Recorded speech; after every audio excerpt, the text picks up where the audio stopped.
3 Count Thursday is sponsored by Arena Eats. Log on to the website arenaeats.app, that's arenaeats.app, for the ultimate fan experience. At your favorite sports venue, Arena Eats mobile app, pre-order, express pickup, and in-seat delivery. How do you place your order?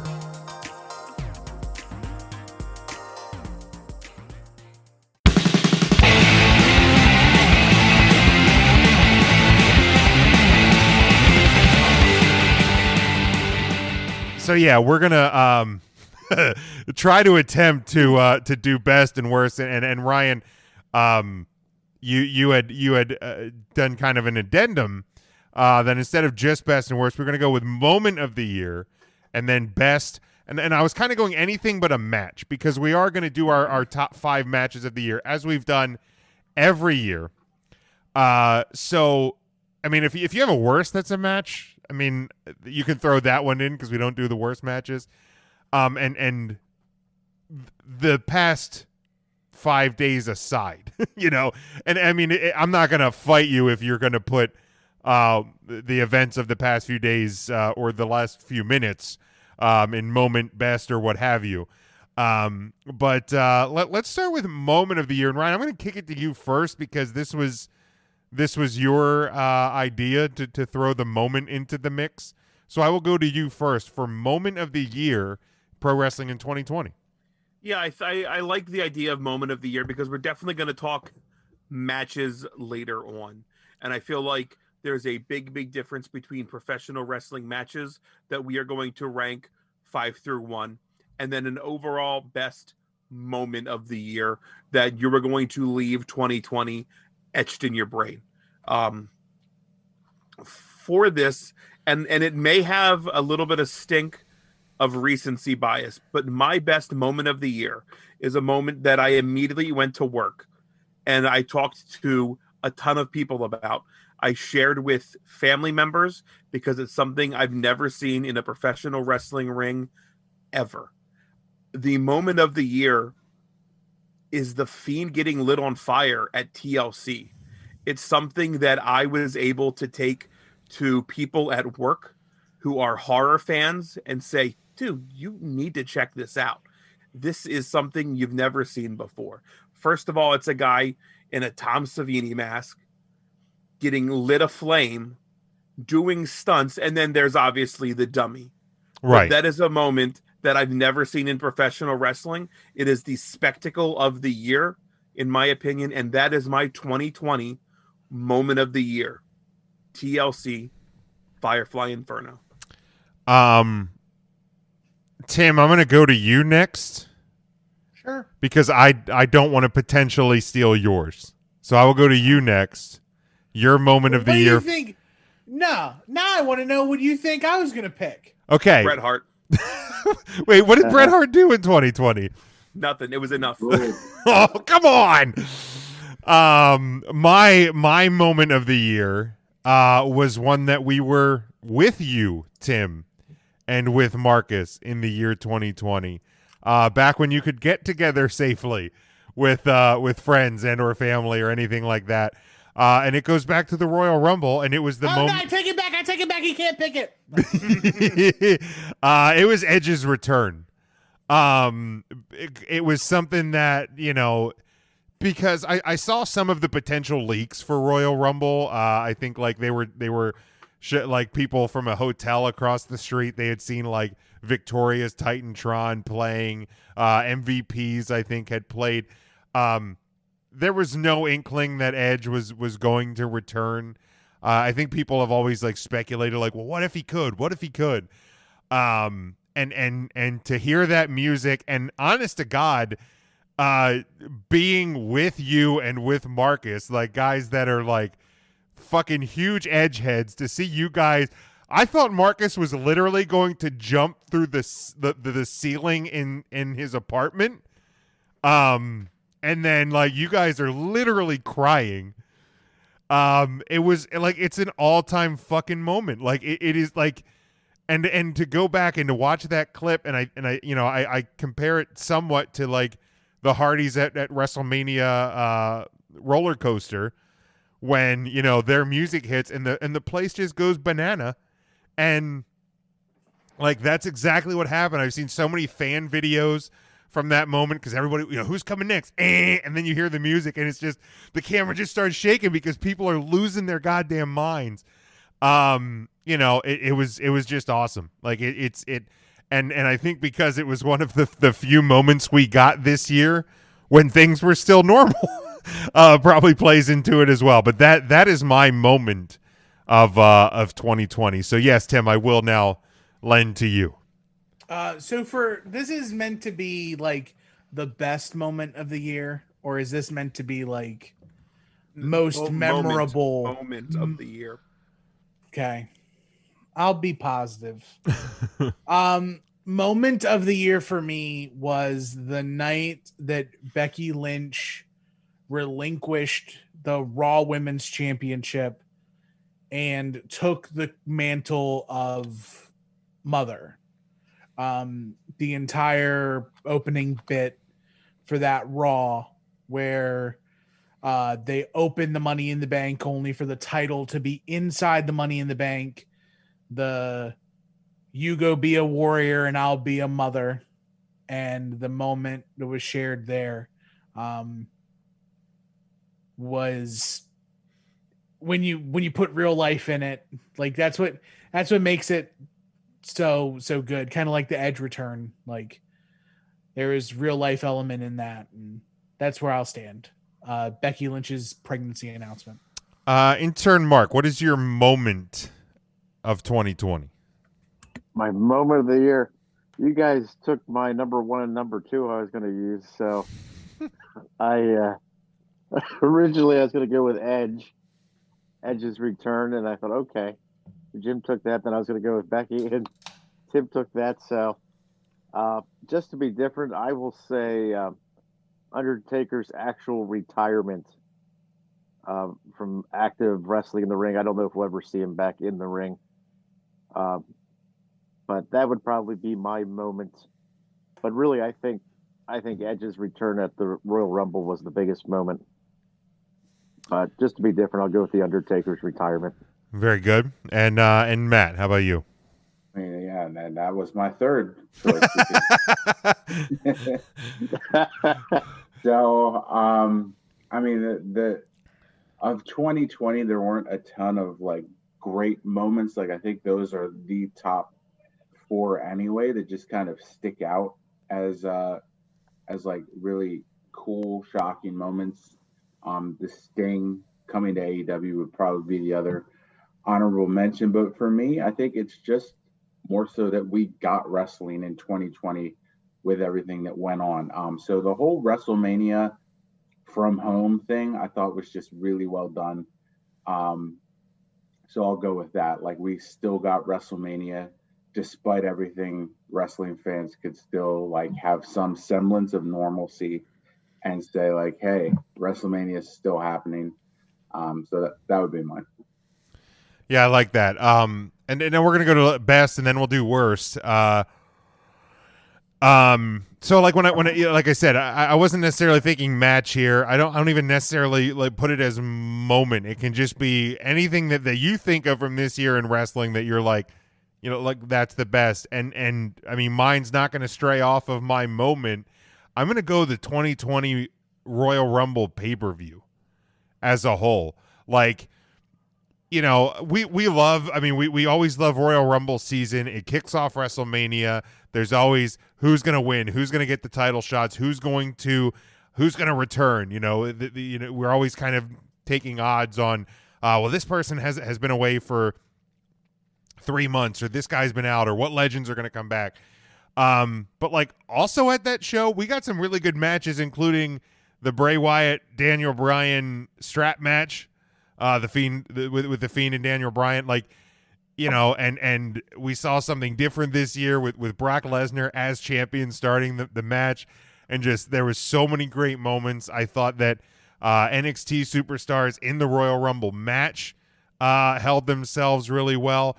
So like overall, I don't think Royal Rumble pay-per-views are always the best, anywhere near the best pay-per-views of the year, but you go back and you can watch the 2020 Royal Rumble, and I feel like that show as a whole was just so good, and it primed, and it's a shame that, you know, two and a half months later everything changed.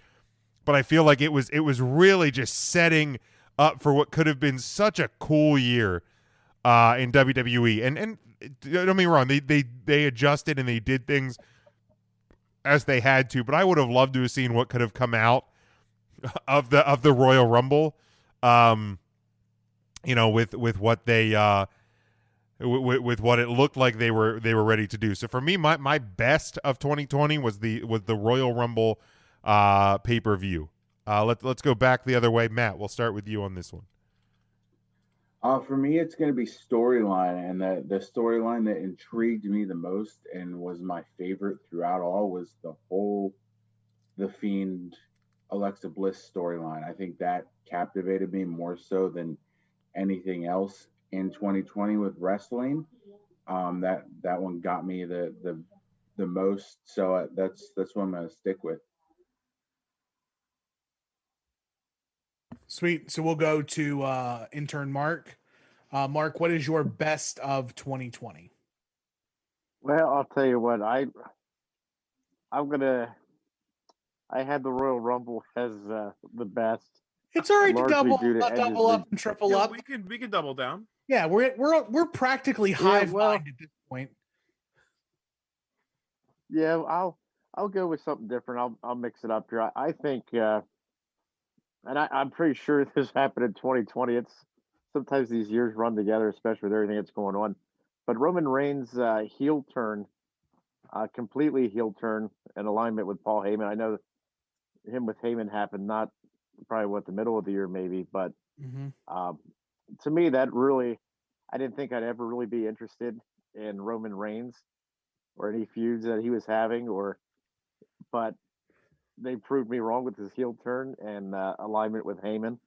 I am a fan of that, so I'm going to put that as my moment. Yet that was SummerSlam 2020. You know, never see it coming. That was the Roman Reigns return. While he's gone, like, hats off to Jim for saying, "Oh, I'll pick second this one and then first the next time." You know, he's He good. set the table there. He sure did. He's not bad. So Ryan, Ryan? What's your best of for 2020? My best of 2020, and I thought long and hard.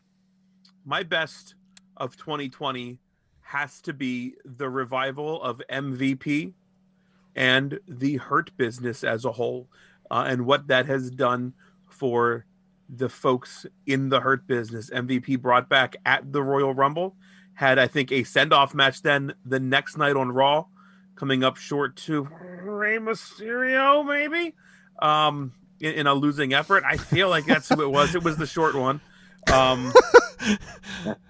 But, like, that was it. And then we saw him, like, a month later. He did, like, an MVP loungy sort of thing. And then I think he announced, like, a month later, like, hey, I'm back. And shortly after that, it was, you know, him and Bob, and the Hurt Business was in business. I don't think anybody would think, if you talked last year of, like, hey, what could happen in 2020? No one would say MVP comes back and has the longest running faction on Raw in the year, and has as much of an impact as he had. So hats off to MVP. So did everybody? You didn't say that. Did everybody? I would have if you had asked me. No, Right, we didn't. I feel like we ask every year. I don't think we do. I feel like we didn't ask specifically about MVP, but I'm sure your answer had something to do last year about Kylie Ray. Ask Which was me, also wrong, BTW. Ask me who in 2021 is going to come back and have the longest reigning title reign. Well, we'll get No. we'll get to 2021 stuff. Here in just a little bit. But I'm curious who. Goldberg. Thank God. Don't speak that God. into existence. But my best of 2020, not to double down on anybody else's pick, But I'm going to say the rise of. Actually, no, I'm changing it. I'm actually going something serious. Best of 2020 was wrestling's big foray into the speaking out movement. Yes. The self-policing, the actual policing of some of the rotten underbelly of wrestling. Did we get all of them? No. Are we ever going to get all of them? No. But the light has been shown that, like, it's unfortunate that the bar was so low that in order to be a great person in wrestling, you had to just not be a shitty person Right. in wrestling. And now a set for decency, like, you have to be decent. And like, Yeah. not people are calling spades nowadays. Stuff's not flying. Statute of limitations. Like, I think statute of limitations is now over and done with because we just had this. So everybody saw the bulletin board material. Don't be shitty. And if you mess up now, nope. That's your card. Take your card. I think that's the great thing that's come out of this. I mean, obviously the horrible things that countless people in this industry had to endure is not okay. Mm-hmm. But the fact that now that the veil's kind of been lifted, the curtain's been open, whatever cliche you want to put on it, the fact that, you know, if people can now feel comfortable actually speaking up when something shitty is happening, you know, that is a good thing. Like, if there's a change, and like you said, unfortunately, you're not gonna catch everybody, you're not gonna change everybody, you're not gonna get them all. But the fact that the majority of this business, and that's my hope, and I mean, you know, we all work with independent companies. The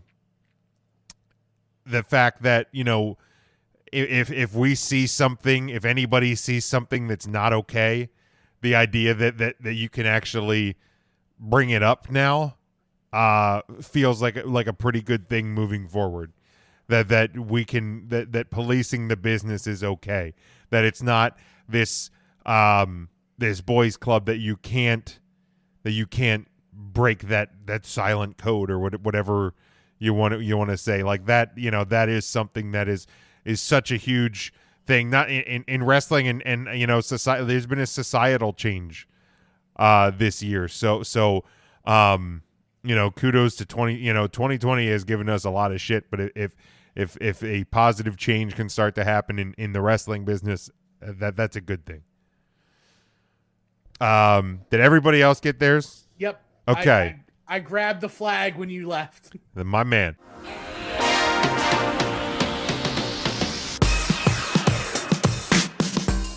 Three Count Thursday is sponsored by Arena Eats.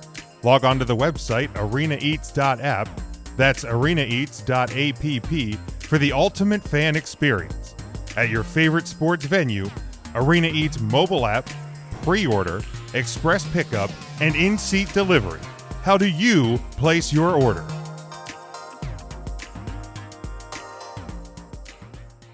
Let's go to the worst. And now, again, you can, for this one, because obviously we're going to cover the best matches. We don't do a worst matches countdown because it would probably take us far too long to compile the list. But let's cover the worst. So what is the, yes, Tim? I got it. Tim, we'll start with you then. What is the worst of 2020? Everyone can just pile on this one because I think this is a unanimous dunk show on the event known as Extreme Rules Horror Show. Not only did we get Braun Strowman eaten by an alligator, The alligator. we saw somebody's eye get popped out. Kinda. You know, a was fishing so- lure, eyeball, whatever. It was horrible. It was the height of the COVID era theatrics. And they finally realized that it was just whole thing sucks. That they jumped the shark just one too many times. They did it twice on the same night. My wife, who is not a wrestling fan, but will endure wrestling on our main TV from time to time, she is still making jokes about a man losing his eyeball. Yes, it's horrible. Like, So the lesson know, learned I- is WWE you did not gain a viewer because Rey Mysterio's eye got plucked from his head. AEW is crushing in the ratings because of the Extreme Rules horror show. It's your fault. Well, thanks, Jericho. Yeah, that's the butterfly effect. All right, all right, all right. That hit the wrong one. Oh, stupid idiot. I am one of those. Stupid idiot. I'm an idiot. Who wants to go next? Worst of 2020. Anybody? Don't everybody jump at once. Ryan, go ahead. I'll go later. Okay. I can Well, go thank now. you. It doesn't matter. I can go now. I can go now. if Yes, Ryan Matt. doesn't want to. I mean, in a year where 2020 gave us the Big Show, and I'm not going to say my other one just in case Ryan lists it. So come back to me, and I'll say if Ryan did or not. But my worst moment of 2020 was the whole Money in the Bank men's briefcase debacle, from start to finish, putting it on Otis. And still going, by the way. Right. And then they're like, oh, well, we fucked up. Let's give it to The Miz. Okay, sure. But then Miz just cash in, but not after the opponent that you want to face is like tired and beaten down and went through a group. No, do it before the match. Insert yourself and make it a triple threat, because that will make you look better, but then Sure. you lose so you look worse anyway. But he got it back. Yeah. And it's still a mess. Right. It's still a mess. I mean, am I happy that Miz got it back? Sure. Am I still pissed at the terrible way they've handled this year? 100%. Like they're just like making it up as they go, which is fine because it's pro wrestling and you can. Sure. It's like, why? Like, why any of this? Right. Like, it's a shame that Otis didn't just come down. And, like when Becky gave Asuka the belt in the briefcase because she's pregnant, maybe Otis gives his to The Miz and says, oh, I have a food baby. Because it couldn't be any fucking worse than what actually happened. Oh, yes. Tim? Yeah. So not to jump off and to yum on everybody's yuck right now, but I'm seeing sources from multiple places the TNT title is being retired. Okay. So it looks That's cool. like That's super- good. I actually that's super. There's confirmation. Like I got it from a source who probably got it from a source on high. Yeah, and that's cool. Like that is super cool. Like you can create a new mid-card title. You can do something. You can just call it the TV title. Sure, yeah. Right. Just do it, or make MJF defend that ring and do the ring for 6 months and then make a new title. I don't care. But that's no, don't do that, Ryan. Don't do the ring. Don't do the ring. Well, that would give us the worst of 2021 if they do that. I'll take it. But no, that's cool. That is that's super awesome that they're doing that. All right. I think I'm ready to go now. Okay, Go go ahead. ahead. What was named already? I just want to refresh my memory. So Matt had the Money in the Bank. Money in the Bank. And Tim, you had Extreme Rules Horror Show. Horror Show. I wish you two were both right, but you are both wrong. The worst of the year is Keith Lee's new theme music. Move on. Well, his old new theme music. His old new theme music. Right, because he has new Correct. theme music Which that is still actually isn't great, but it's it's not good. as bad. It's good. It's It good. doesn't It's put not it in an- a bad spot. It's not NXT good, No. but it's better than WE great though. it's Like, better than Rock Song number 7. It was not good. It was not good. No, that's obviously not the actual worst of the year. The worst of 2020, and it's cliche to say it's going to be COVID-19. That is the worst thing that's happened to professional wrestling in a long, long time. I am sitting here tonight so glad that it looks like wrestling was able to weather the storm that COVID-19 delivered to us. Unfortunately for COVID, because of COVID-19, this is kind of my worst would be the unprecedented 20 plus layoffs that we saw from the WWE being future endeavored, plus the layoffs of the folks that I believe were brought back for the most part, producers, things of that nature. It has totally shuttered the live experience that is professional wrestling. So I don't think it was necessarily a given that pro wrestling would come out on the other side unscathed. And it seems like wrestling will come out and will be all right. Oh man, that looks delicious. That actually does look absolutely delicious. What is that one? It's Gangrel's blood. That's what it is. I'll take This it. is the electric rainbow fruited sour. That It's the Fangin' and Bangin' exclusive. intern Mark, let's go to you next with your worst of 2020. Dude, was Keith Lee's new ring attire taken? Ring attire? No, that has not been taken. No. It was theme music. Okay. Actually, I had his theme music and his ring attire down there as a joke because it was pretty bad.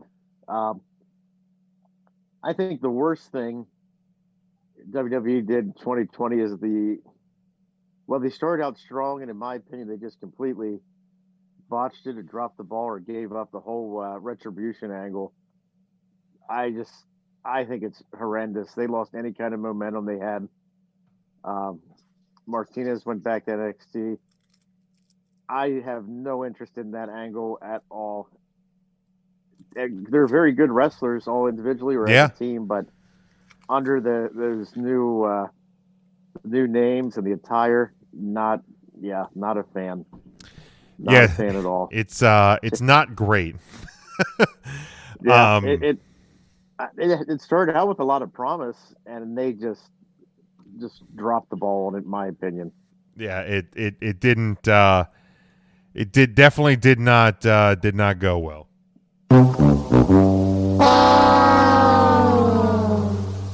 All right, what's that, Tim? I can't read it. We can't read that. Tony Khan just said on the Dynamite post show that the TNT title has been retired.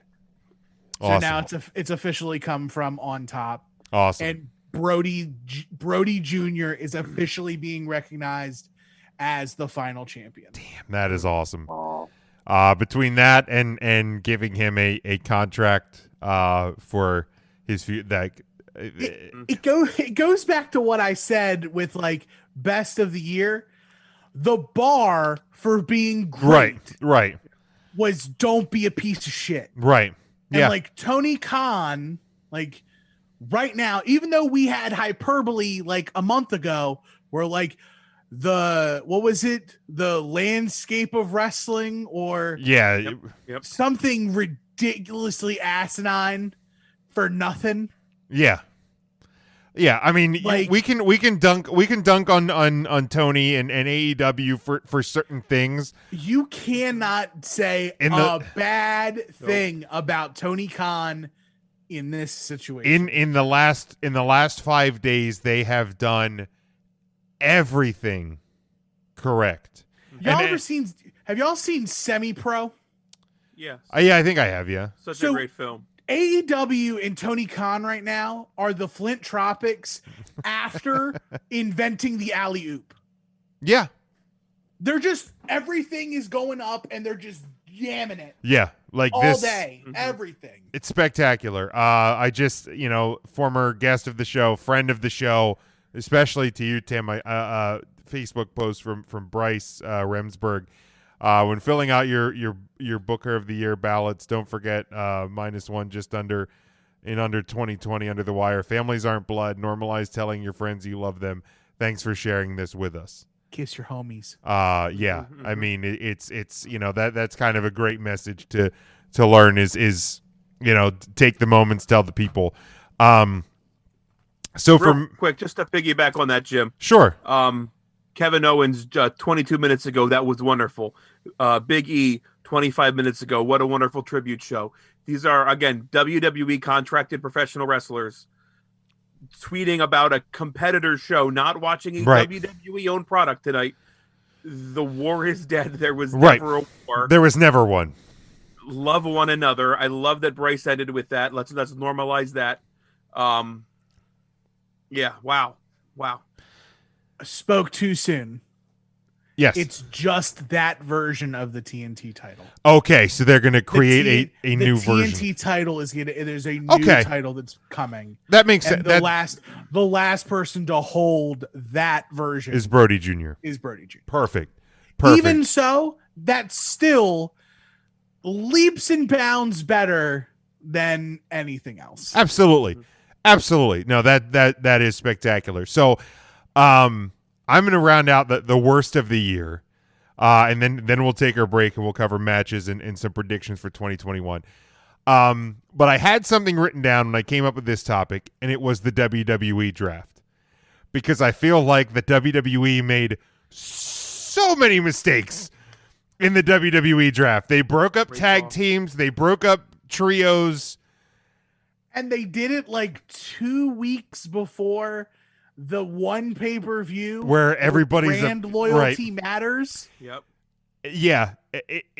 And everything that is kind of making no sense or they're trying to make sense of now is all because of what they did with the draft. Like you literally this isn't, the Detroit Lions making a last minute trade on draft day to throw Mel Kiper's predictions into a tailspin. You're literally writing this shit and you fuck it up. You know what I mean? Like, okay, so you break up the two Conics. Fine. Why? Well, because reportedly Peyton Royce is going to have a singles run. Here we are 2 months later and she's in a team with Lacey Evans, who's a great singles star. What? Why? You break up the New Day. Okay, so now Big E has the Intercontinental title, so it looks like it may be starting to make sense. But for a month and a half, it didn't make sense. Like, so many things coming out of that draft made no sense. But that's not my worst of 2020. Because since Saturday night, something that we've kind of talked about over the years on this show and on Twitter. Get on that soapbox. Fucking wrestling journalism.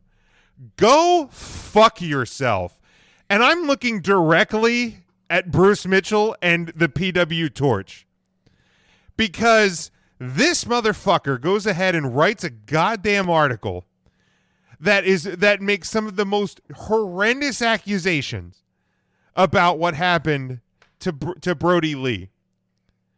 And then when you are dunked on by the man's fucking family, you have the option to go, I screwed up. I said things in an opinion piece, because let's be honest, it was an editorial. Editorials are an opinion piece.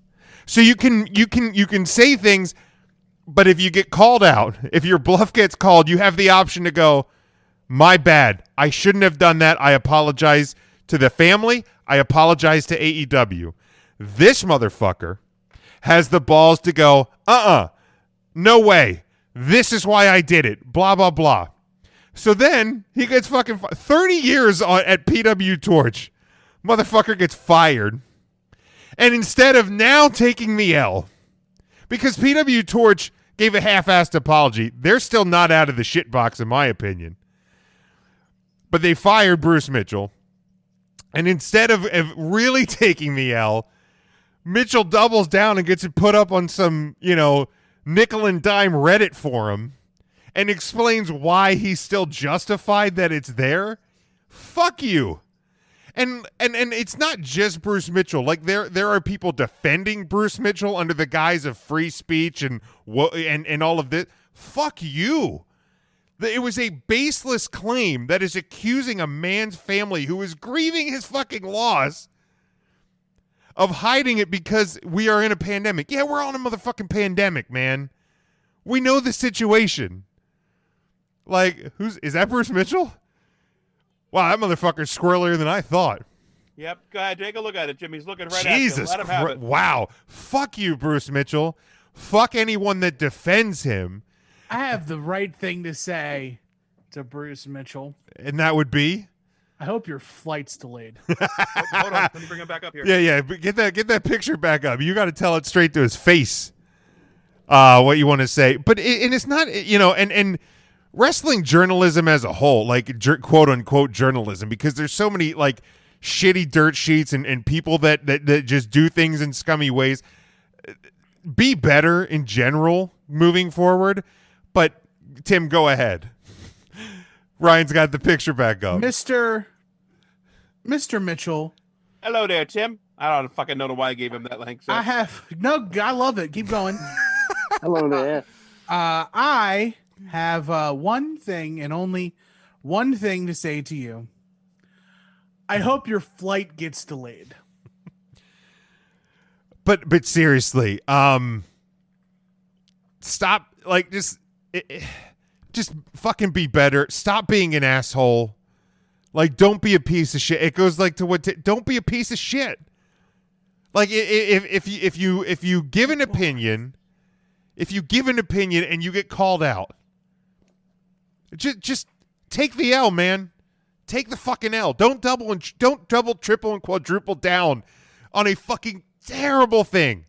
Like, it was fucking horrible what that asshole said and the accusations that he made. Like, and if you're defending him under like I saw a Twitter account that it's another wrestling podcast, and I'm not going to name him here because I don't even want to give him the fucking time of day. But these motherfuckers are standing there trying to compare it to some like fucking millennial wokeism that we're calling out some motherfucker, like saying that it's a free speech issue.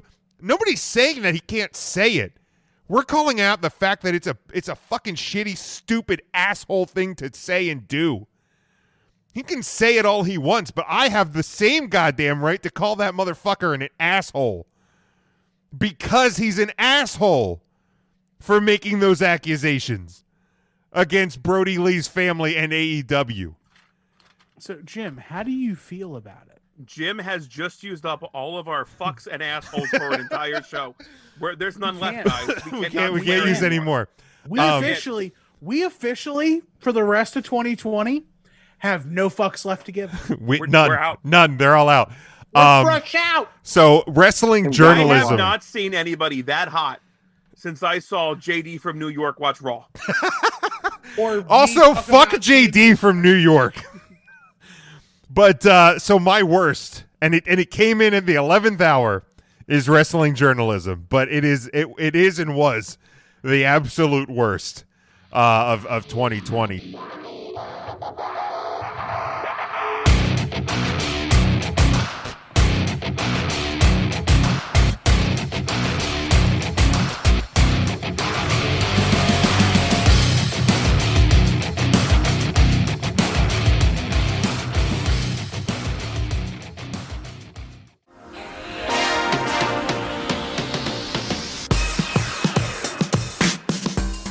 Three Count Thursday is sponsored by Arena Eats. Log on to the website arenaeats.app, that's arenaeats.app, for the ultimate fan experience. At your favorite sports venue, Arena Eats mobile app, pre-order, express pickup, and in-seat delivery. How do you place your order?